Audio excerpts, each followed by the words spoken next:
All right, folks, I have chosen my first online shooter. As many of you might have guessed, I'm going with Exoprimal. Why? Well, because it's a Capcom game.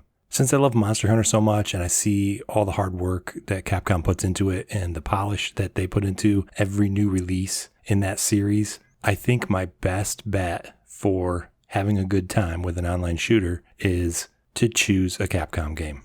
I know that one great game or one great series doesn't guarantee that the developer and or publisher is going to make another great one, but it does definitely increase the chances. And since I don't want to quit this experiment early, I don't want to try a game and just get so disgusted with the genre that I completely ditch this entire project.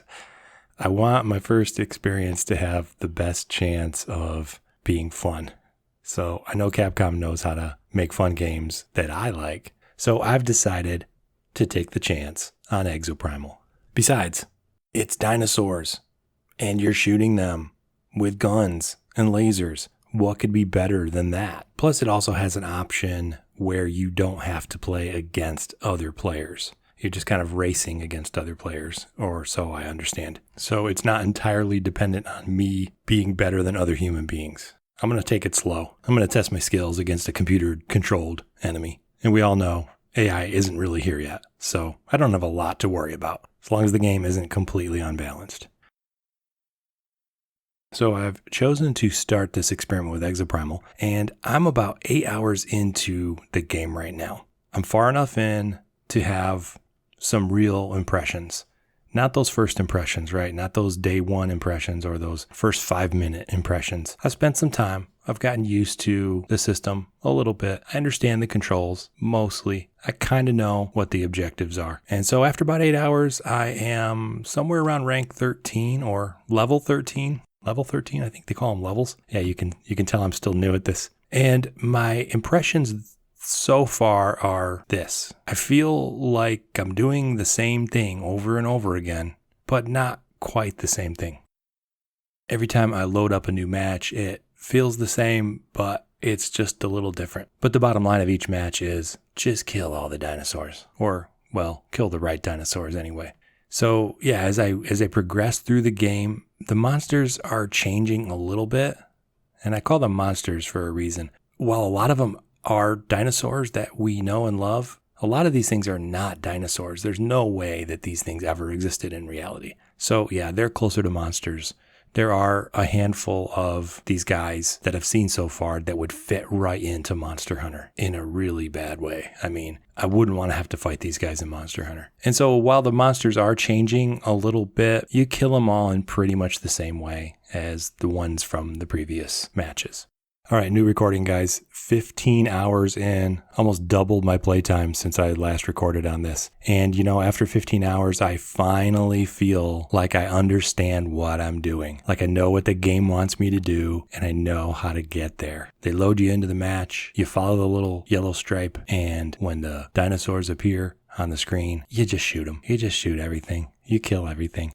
Now, you don't actually kill everything. One thing I noticed the hard way is there's way more dinosaurs on the screen than you have to kill. The dinosaurs that they want you to kill are listed across the top of the screen, and any dinosaurs beyond that is a waste of time. So the point is to kill the objectives, kill the monsters, the dinosaurs that they tell you to, and you'll progress a lot quicker through the match.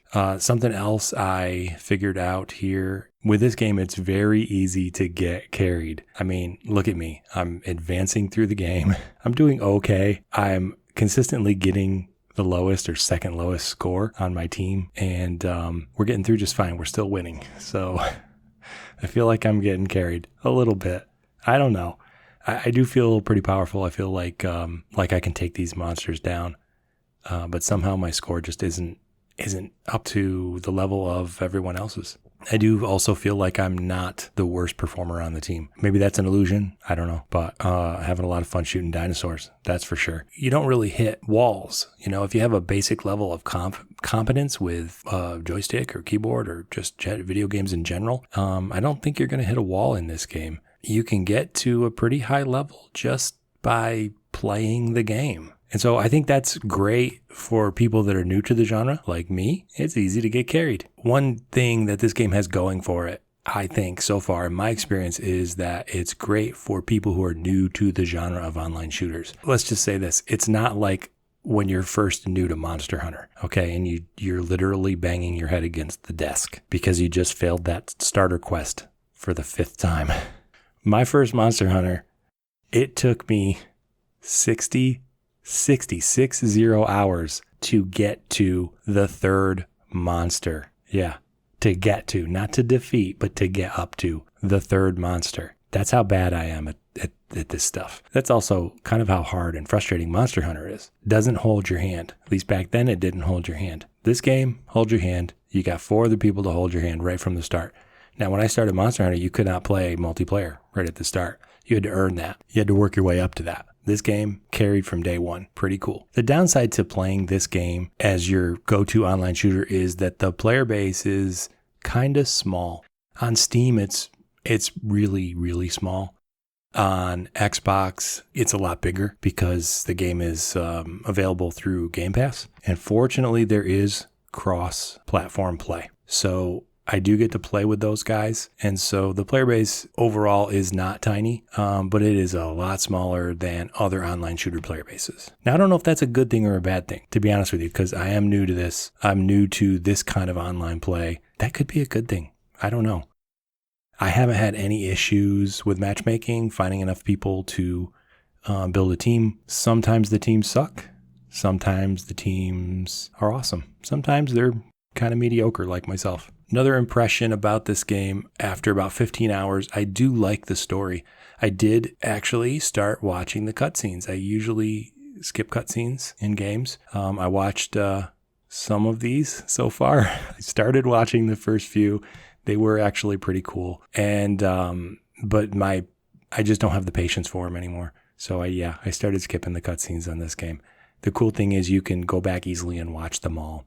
That's really nice. And I'll do that sometime, maybe. Okay, I probably won't do that unless I have a story question that I need answered. But the story is pretty cool. I jump in from time to time just to check in on it and see how it's going. But so far, what I've seen, pretty cool. And another thing, it took me 15 hours. I just realized that I can place these little platforms and barriers. There are still things on the screen that I'm trying to figure out. Okay, not the smartest guy in the room here. Again, new to the genre. I don't know how long I can keep saying that. 15 hours in. How many hours do I need to put in before I can't say that anymore? But yeah, I can place little platforms to jump up on. That's really helpful. And I'm still learning how to use the weapon for this character. So yeah, still learning a lot. This early in the game, here's another big thing that I'm discovering. This early in the game, you cannot pick which quests or which matches you want to go on at all. That's the total opposite of Monster Hunter. You just can't pick anything.